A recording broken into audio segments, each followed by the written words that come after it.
Hi everyone, तुमचं सर्वांचं स्वागत आहे साज शृंगारमध्ये। आज आपण अस्सल पारंपरिक दागिना पखे बनवणार आहोत आणि हे खूप जास्त व्हायरल आहे। तुम्हा सर्वांना माहित असेल की आता सर्व ब्राइड्स पखे कंपल्सरी विधी लुकसाठी यूज करतात। त्यासोबत जे मॉडेल्स आहेत त्यांच्या पण इयरमध्ये तुम्ही पाहिलं असेल की पखे कंपल्सरी यूज करतात। आपण हे जे पखे आहेत शिवकालीन मध्ये जर पाहिला तुम्हाला हे पखे पाहायला मिळतील, पेशवेकालीन मध्ये सुद्धा पाहायला मिळतील। जे आपले राजघराणे आहेत त्यामध्ये पर्लचा उपयोग जो आहे जास्त केलेला आहे, मोत्यांचा उपयोग जास्त केलेला आहे, म्हणून तीच फॅशन रिपीट येते आणि सर्वांना पर्लचे दागिने खूप सुंदर सूट होतात आणि सर्वांना आवडतात सुद्धा, खूप भारी दिसतात। आणि हा जो व्हिडिओ आहे विदाउट स्किप करता तुम्हाला पाहायचा आहे, जेणेकरून स्टेप बाय स्टेप तुम्हाला टिप्स अँड टेक्निक्स तुम्हाला क्लिअर होतील, तुमचे डाउट सुद्धा क्लिअर होऊन जातील। त्यामुळे विदाउट स्किप करता नक्की पहा। जर तुम्ही आपल्या YouTube चॅनलवरती जर नवीन असाल तर YouTube चॅनलला सबस्क्राइब करायला विसरू नका, जेणेकरून येणाऱ्या काळामध्ये आपले जे व्हिडिओज डेली अपलोड होतात ते तुम्ही मिस करणार नाही। बेल आयकॉन सुद्धा क्लिक करा, अपलोड केलेला व्हिडिओ सर्वात आधी तुम्हाला त्याची नोटिफिकेशन मिळेल आणि तुम्ही ते मिस करणार नाही। आपण इथे 0.3 mm ची वायर घेतलेली आहे। त्यानंतर दोन्ही वायर मध्ये आपल्याला एक एक मोती पास केल्यानंतर दुसऱ्या वायर मध्ये एक मोती आपल्याला पास करायचा आहे आणि अनदर जी साइडची जी वायर आहे ते आपल्याला त्या मोतीमधून पास करून घ्यायचे आहे। व्यवस्थित तुम्हाला लक्ष देऊन पाहायचं आहे। तुम्हाला खूप छान सोप्या पद्धतीने मी एक्सप्लेन केलेलं आहे, तुम्हाला ते समजून जाईल आणि तुम्ही घर बसल्या ही ज्वेलरी जी आहे पखे हा दागिना तुम्ही घर बसल्या बनवू शकता। खूप भारी आहे। आणि इथं आपण एक बाजू कंप्लीट करून घेतलेली आहे। उरलेली जी वायर आहे त्याला ट्विस्ट करून घ्यायचं आहे। तुमच्याकडे जर टूल्स नसेल तर तुम्ही तुमच्या हाताच्या सुद्धा हेल्पने करू शकता, त्याने सुद्धा होतं। आपल्याला पुढची जी बाजू आहे अजून आपल्याला एक बाजू करून घ्यायची आहे, ते सुद्धा आपण खालचा जो मोती आहे त्यातून वायर पास करून घेणार आहोत आणि तिथं सुद्धा सेम प्रोसेस आपल्याला कंप्लीट करून घ्यायची आहे। दोन साइडचे झाल्यानंतर एक साइडचे जे पके आहेत ते कंप्लीट होतात आणि पुढची प्रोसेस आहे, सेम टेक्निक आहे, सेम आपण करून घेणार आहोत। खूप इझी आहे, तुम्ही लक्ष देऊन बघा। दोन्ही साइडच्या वायर मध्ये आपण एकच अखंड वायर घेतलेली आहे, त्याला ट्विस्ट करून म्हणजे दोन सेंटर पार्ट घेतलेले आहेत, त्याच्या मधोमध फोल्ड केल्यानंतर दोन्ही मध्ये एक एक पल्स टाकल्यानंतर एक जो पल्स आहे एका वायर मध्ये टाकायचा आहे, दुसरी वायर त्यातून आपल्याला पास करायचा आहे। अशा प्रकारे आपल्याला ही प्रोसेस कंप्लीट करून घ्यायची आहे आणि इथं आपली कंप्लीट झालेलं आहे। एक पखे बनवण्यासाठी एका साइडचे बनवण्यासाठी एवढा आपल्याला लागणार आहे। आता ही सुद्धा वायर आपल्याला ट्विस्ट करून कट करून घ्यायची आहे। हे बघा, दोन्ही एकत्रित ट्विस्ट करून घेत आहे।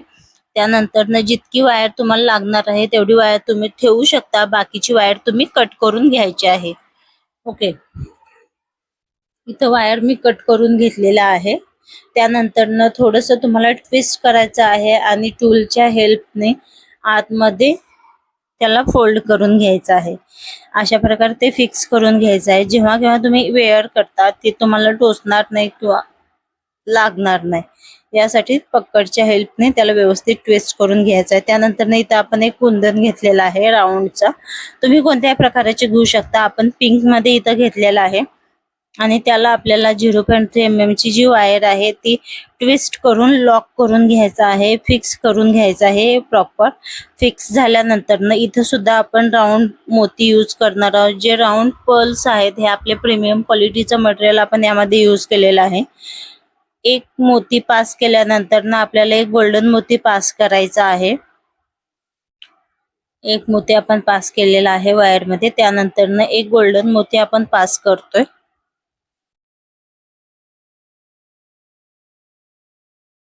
गोल्डन मोती स्किप करून आपल्याला गोल्डन बीड्स स्किप करून मोती मधून आपल्याला वायर खेचून घ्यायचे आहे।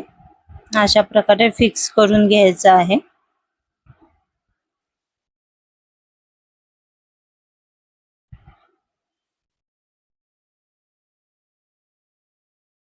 सेमच आता पुन्हा आपण तेच प्रोसेस कंप्लीट करून घेणार आहोत। एक मोती आणि गोल्डन मोती स्किप करून मोतीमधून वायर आपल्याला खेचायची आहे. अशा प्रकारे फिक्स करायचं आहे.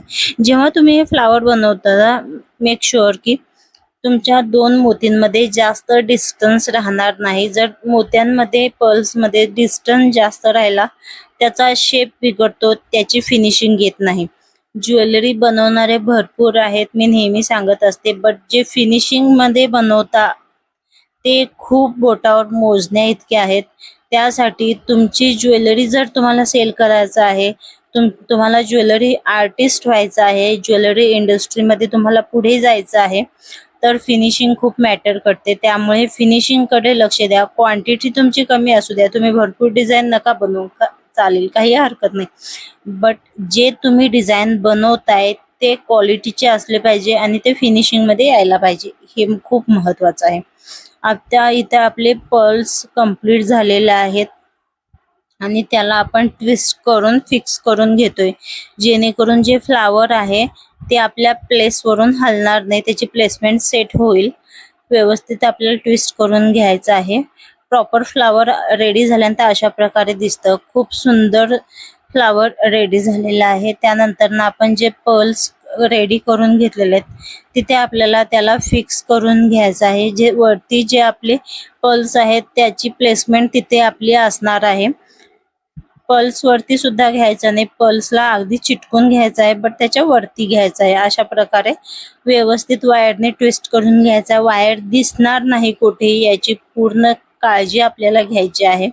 आणि इथं फिक्स झालेला आहे. त्यानंतर सेम आणखीन आपल्याला एक फ्लावर लागणार आहे. त्याआधी आपण ते फ्लावर फिक्स करण्यासाठी आता जे आपण केले त्याला वरती लॉक करून घ्यायचं आहे. इथं 22 गेजची वायर घेतलेली आहे. त्याला एक बेस आपण रेडी करून घेणार आहोत. इथं पकडची हेल्प घेतलेली आहे.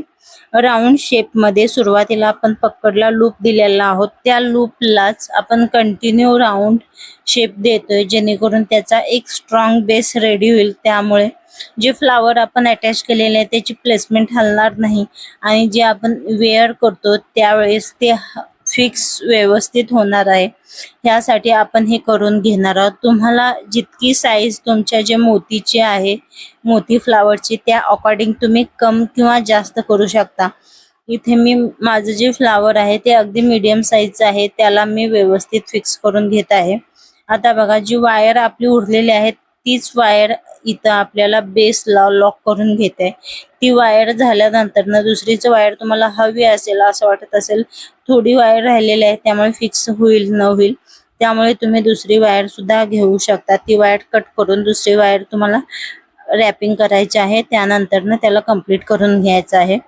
टूलची हेल्प घेऊन त्याला व्यवस्थित पर्ल्सच्या हेल्पने आपल्याला वायर लॉक करून घ्यायचा आहे. पर्ल्सचा सपोर्ट घ्यायचा आहे. जी फ्लावर आपण रेडी केलेले आहेत त्यानंतर वायर आपल्याला एक्स्ट्रा वायर कट करायची आहे आणि जी वायर आपण बेस फिक्स केला होता त्याला एक शेप देऊन घ्यायचा आहे. फिंगरची हेल्प घेऊ शकता किंवा तुम्ही एका पेनाची किंवा जे टूल्स आहेत त्याची सुद्धा हेल्प घेऊ शकता.